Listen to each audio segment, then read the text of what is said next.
Signs of new life tonight, months after a fire destroyed a local hardware store, new at 6. Workers are renovating Kabelin's in Granger with hopes to open in the spring. WSBT-22 Suzanne Spencer is live outside the store right now. And Suzanne, this is an ongoing project. It is, and it started with a lightning strike nearly 3 months ago that started this fire. Just yesterday, crews worked to demolish here the south side of the building, which really saw most of the damage. But this is just one step in rebuilding something that was much more than a place to many people.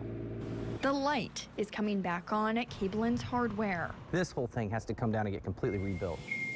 Rebuilding, rewiring a hardware store that's on the mend. This is like starting all over. It is literally like starting all over, which is just a tremendous, tremendous amount of work. Work that starts from the ground up.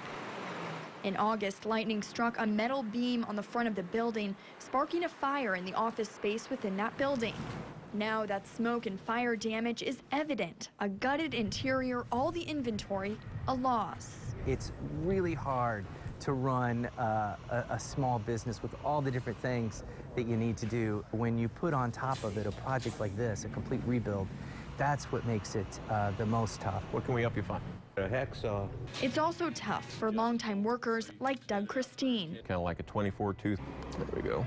He was employed for the store before Kabelin's took over almost 10 years ago. There's been a few teary eyes along the way in the process of doing that. I mean, everybody was just really upset when it happened to the store. Christine, along with all the other employees, were placed in other Kabelin stores across the state. A gesture that he says speaks volumes to the power that this place has within its employees and the community. There's just a real, I want to call it a family connection, you know, with the people up there. That's the whole concept of that store, a community store.